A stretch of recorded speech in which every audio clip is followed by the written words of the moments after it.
सबको प्रभु यीशु मसीह के नाम से जय मसीह।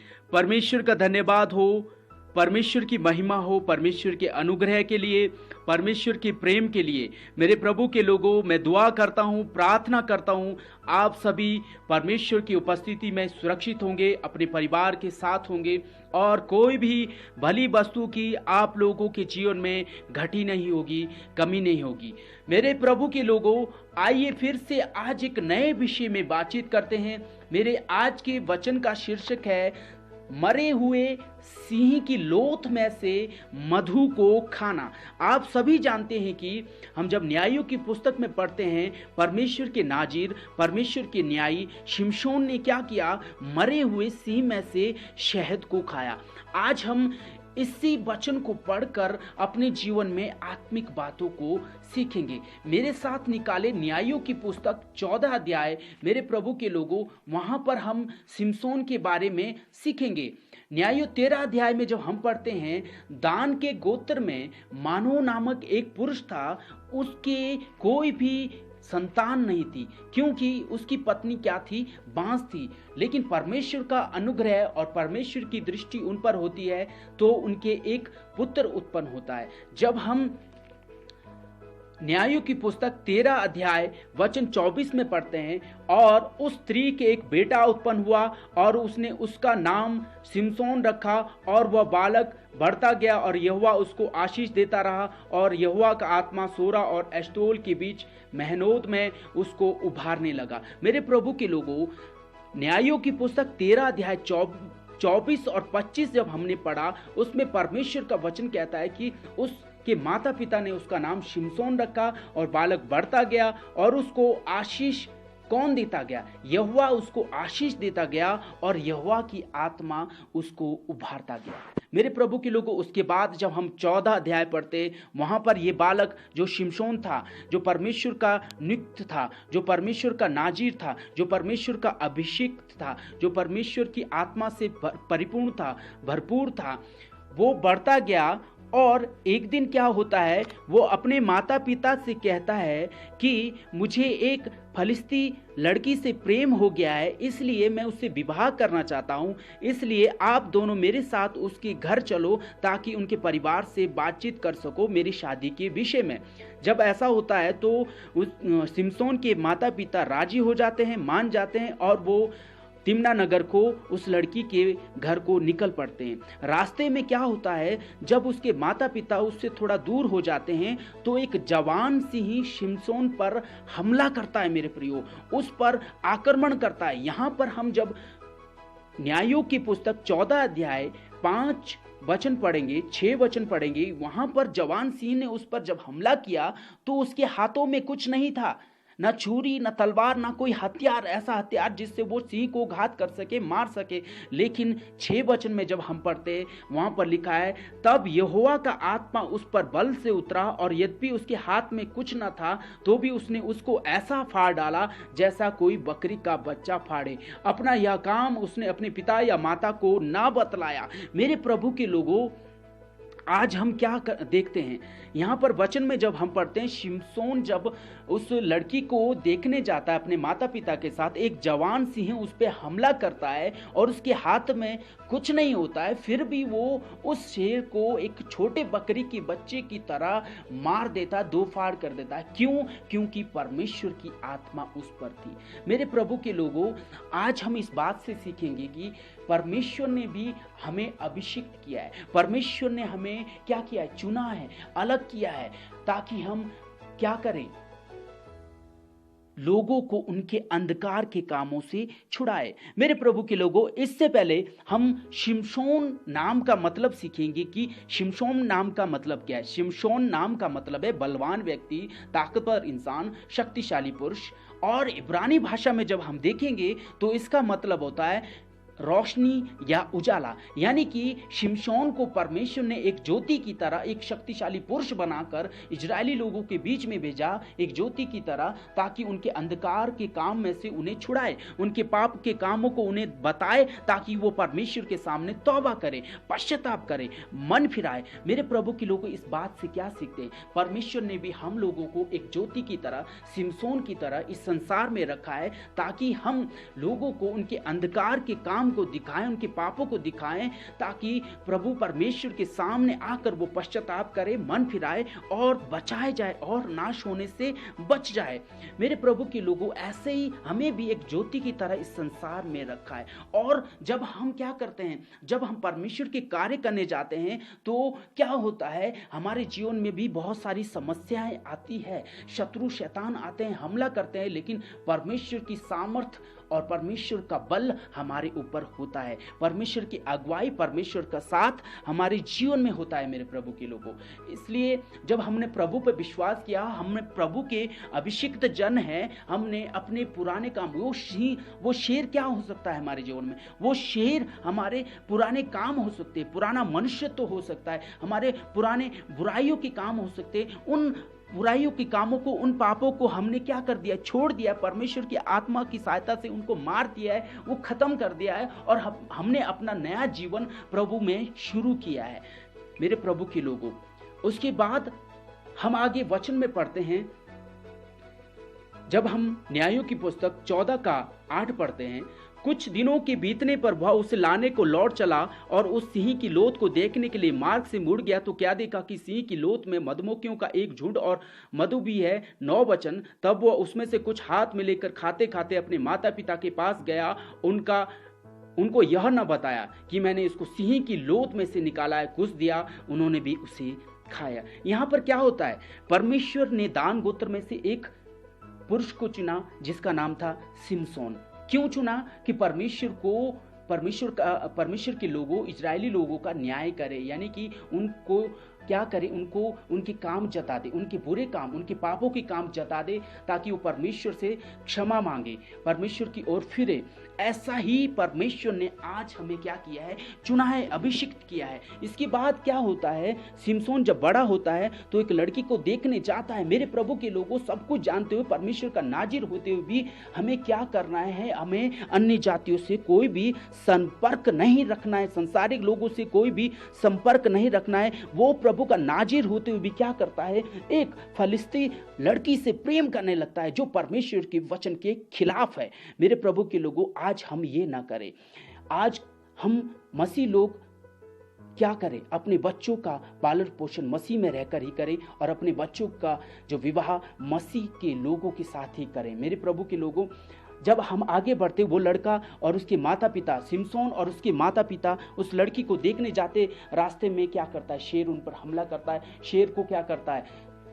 शिमशोन मार देता है, 2 फाड़ कर देता है, और लड़की से मिलकर आता है। जब वो रास्ते में आने लगता है तो क्या होता है? वो अचानक क्या करता है? जब उसने उस शेर को मार दिया था, वो दोबारा क्या करता है? उस शेर को देखने जाता है और उसमें लगे मधुमक्खियों के छत्ते में से मधु निकाल कर खाता है। मेरे प्रभु के लोगों, आज हमें ये क्या सिखाता है? मैंने पहले ही कहा कि वो सिंह हमारे जीवन में एक पुराने मनुष्यत्व को, पुराने पापों के कामों को दिखाता है, जिसको हमने परमेश्वर की सहायता से खत्म कर दिया, उनको मार दिया, उन पर विजय पाई। वो सिंह संसारिक काम हो सकते हैं, संसारिक लोग हो सकते हैं, उनसे हमने क्या किया? प्रभु के लोगों, उनसे हमने अलग हो गए, हम परमेश्वर के राज्य में आ गए। लेकिन शिमशोन की तरह क्या करना है? शिमशोन ने क्या किया? उस लोथ में से मधुमक्खी के छत्तों को खाया। इस बात से हम क्या सीखते हैं? क्यों उसको वहां पर जाने की जरूरत थी? क्यों उस लोथ में से मधु खाने की जरूरत थी? जबकि वचन कहता है कि इजराइल पूरा मधुमक्खियों से भरा पड़ा था, मधु से, शहद से भरा पड़ा था। मेरे प्रभु के लोगों, आज हम इस बात से सीखते हैं, जिस तरह से शिमशोन उस मरे हुए लोथ में से शहद खाता है, आज हम भी जिन कामों को हमने त्याग दिया है, छोड़ दिया है, पापों को छोड़ दिया है, पुराने मित्रों को छोड़ दिया है, संसारिक मित्रों को छोड़ दिया है, फेसबुक व्हाट्सएप में चैटिंग करना छोड़ दिया है, मेरे प्रभु के लोगों, प्रभु में रहकर ही हम आनंदित हैं, फिर भी हम शिमशोन की तरह कई बार क्यों संसार में आनंद ढूंढने की कोशिश करते हैं? क्यों हम संसार के शहद में से खाते हैं? क्यों हमें परमेश्वर के शहद में से अच्छा नहीं लगता? क्यों हमें परमेश्वर की उपस्थिति अच्छी नहीं लगती? क्यों हमें परमेश्वर का जन अच्छा नहीं लगता? क्यों हमें परमेश्वर का वचन अच्छा नहीं लगता? क्यों हम दोबारा परमेश्वर को छोड़कर संसार से संपर्क करना चाहते हैं, उस शत्रु शैतान से संपर्क करना चाहते हैं? आज इस बात को हमें जांचना है। मेरे प्रभु के लोगों, हमें संसार के शहद में से खाने की जरूरत नहीं है। हमें परमेश्वर का स्वाद चख कर देखना है। भजन संहिता 34 का 8 वचन कहता है, परख कर देखो कि यहोवा भला है, कैसा भला है, क्या ही धन्य हुआ पुरुष जो उसकी शरण लेता है। मेरे प्रभु के लोगों, जो उसकी उपस्थिति में रहता है, उसके संपर्क में रहता है, परमेश्वर की उपस्थिति में रहता है, वह पुरुष, वह स्त्री, वह बच्चे आशीषित होते हैं। मेरे प्रभु के लोगों, जब परमेश्वर स्वयं कहता है कि क्या ही धन्य है वो पुरुष जो उसकी शरण लेता है, तो हमें बाहर शरण लेने की, बाहर संपर्क करने की, संसार के फिर से उन कामों को, जो मरे हुए काम जिन्हें हमें छोड़ दिया, मर चुके हैं, बुरे काम, संसारिक काम, पापों के काम, उनको हमें देखने की क्या जरूरत है। मेरे प्रभु के लोगों, भजन संहिता 84 का 11 कहता है, क्योंकि यहोवा परमेश्वर सूर्य और ढाल है, यहोवा अनुग्रह करेगा और महिमा देगा, और जो लोग खरी चाल चलते हैं उनसे वह कोई वस्तु रख ना छोड़ेगा। मेरे प्रभु के लोगों, हम जब परमेश्वर में हैं, हमें कोई भी भली वस्तु की घटी नहीं होगी, कोई भी अच्छी वस्तु की घटी नहीं होगी, क्योंकि परमेश्वर के राज्य में मधु है, सब कुछ है जो हमें चाहिए। जैसे हम वचन पढ़ते हैं कि इजराइल में सब कुछ था, पेड़ों में लगा रहता था मधुमक्खियों का छत्ता, पहाड़ों में लगा रहता था मधुमक्खियों का छत्ता। क्यों उस सिमसोन को उस मरे हुए शेर में से उस शहद को खाने की जरूरत पड़ गई? आज हम ऐसा ही करते हैं। इस बातों से हमें, इस वचन से हमें यही आत्मिक संदेश मिलता है कि जब हमने अपने पुराने कामों को मार दिया, छोड़ दिया, कलवरी क्रूस पर प्रभु यीशु मसीह के साथ चढ़ा दिया, तो क्यों हम उन मरे कामों को दोबारा जांचने की कोशिश करते हैं? क्यों हम संसार में झांकने की कोशिश करते हैं? क्यों हम शत्रु शैतान से संपर्क बनाने की कोशिश करते हैं? आज इस बात को जांचने की कोशिश करें। मेरे प्रभु के लोगों, मेरे साथ निकाली इब्रानी की पुस्तक, मेरे प्रभु के लोगों, इब्रानी 6 अध्याय निकाले। उसमें आप लोगों को वचन और अच्छी तरह से समझ आ जाएगा। इब्रानी की पुस्तक 6 अध्याय जब हम पढ़ते हैं, वहां पर 4 वचन 6 का 4, क्योंकि जिन्होंने एक बार ज्योति पाई और जो स्वर्गीय वरदान का स्वाद चख चुके हैं और पवित्र आत्मा के भागी हो गए हैं और परमेश्वर के उत्तम वचन का और आने वाले युग की सामर्थ का स्वाद चख चुके हैं, यदि वे भटक जाए तो उन्हें मन फिराव के लिए फिर नया बनाना अनहोना है, क्योंकि ये परमेश्वर के पुत्र को अपने लिए फिर क्रूस पर चढ़ाते हैं और प्रगट में उस पर कलंक लगाते हैं। मेरे प्रभु के लोगों, जब हमने बुराइयों को, कामों को, पापों के कामों को छोड़कर, संसारिक लोगों को छोड़कर, उन पुराने दोस्तों, मित्रों को छोड़कर, जिनसे हम बातचीत करते थे, जिनसे हम प्रेम रखते थे, यारी दोस्ती रखते थे, उनको हमने जब छोड़ दिया, तो हमें क्यों दोबारा से उनके साथ संपर्क करने की जरूरत है? परमेश्वर के वचन के खिलाफ है मेरे प्रभु के लोगों। और अगर हम ऐसा करते हैं, अगर हम एक बार जब हमने ज्योति पाई, परमेश्वर ने हमें ज्योति बनाकर इस संसार में रखा, अंधकार से निकलकर हम आगे, हमने स्वर्गीय वरदान का स्वाद चखा, परमेश्वर की आत्मा का स्वाद चखा, परमेश्वर के उत्तम वचन का स्वाद चखा, तो हमें बाहर आनंद ढूंढने की क्यों कोशिश करनी है? मेरे प्रभु के लोगों, यदि हम कमी घोटी में होते हैं, हमें आनंद नहीं मिलता, तो परमेश्वर से प्रार्थना करें। यूहन्ना 16, 23 और 24 वचन में कहते हैं, परमेश्वर का वचन कहता है, प्रभु यीशु मसीह कहते हैं कि तुम क्या करो, पिता से मांगो और पिता मेरे नाम से तुम्हें दे देगा, और जब तुम मेरे नाम से मांगोगे तो तुम्हारा आनंद पूरा हो जाएगा। पौलुस फिलिपियों 4 का 4 में कहता है, मैं तुमसे कहता हूं प्रभु में आनंदित रहो, और मैं फिर तुमसे कहता हूं सदा आनंदित रहो। ऐसा व्यक्ति जो जेल में था, मेरे प्रभु के लोगों, कष्ट में भी वो क्या करता था? प्रभु में आनंद रहने की कोशिश करता था। आज हमारा सोच विचार क्यों बाहर चला जाता है? क्योंकि हमारी सोच विचार में बाहर की बातें, संसारिक बात में, अभी तक हमने संसारिक लोगों को, संसारिक कामों को, बुरे बुरे कामों को त्यागा नहीं है मेरे प्रभु के लोगों। इसलिए हम बार बार संसार में से शहद खाने की कोशिश करते हैं। मेरे प्रभु के लोगों, इस बात को जाने, हम जिन कामों को हमने छोड़ दिया, जिन कामों को हमने त्याग दिया, मार दिया, खत्म कर दिया, उन कामों को हम दोबारा न देखें।